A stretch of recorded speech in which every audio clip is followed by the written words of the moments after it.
নমস্কার। ভারতের স্বাধীনতা আন্দোলনের ইতিহাসে নেতাজি সুভাষচন্দ্র বসু ও আজাদ হিন্দ বাহিনীর অবদান ছিল চিরস্মরণীয়। 1943 খ্রিস্টাব্দের 21শে অক্টোবর আজাদ হিন্দ সরকার প্রতিষ্ঠিত হয়। আজাদ হিন্দ সরকার প্রতিষ্ঠিত হয় সিঙ্গাপুরে। থাইল্যান্ড, জাপান, জার্মানি, ইটালি সহ মোট 9টি দেশ স্বীকৃতি জানায়। আজাদ হিন্দ সরকারের মূল লক্ষ্য ছিল ভারত থেকে ব্রিটিশ শাসনের উৎখাত করা।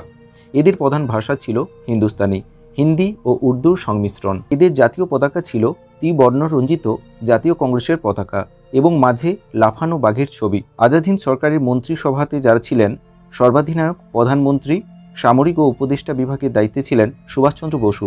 প্রধান উপদেষ্টা ছিলেন রাসবিহারী বসু। সম্প্রচার বিভাগের প্রধান ছিলেন SAIR। অর্থ বিভাগের দায়িত্বে ছিলেন লেফটেন্যান্ট কর্নেল AC চ্যাটার্জি। সচিব ছিলেন S সহায়। আইন উপদেষ্টা ছিলেন AN সরকার। নারী বিভাগের প্রধান ছিলেন লক্ষ্মী স্বামীনাথন।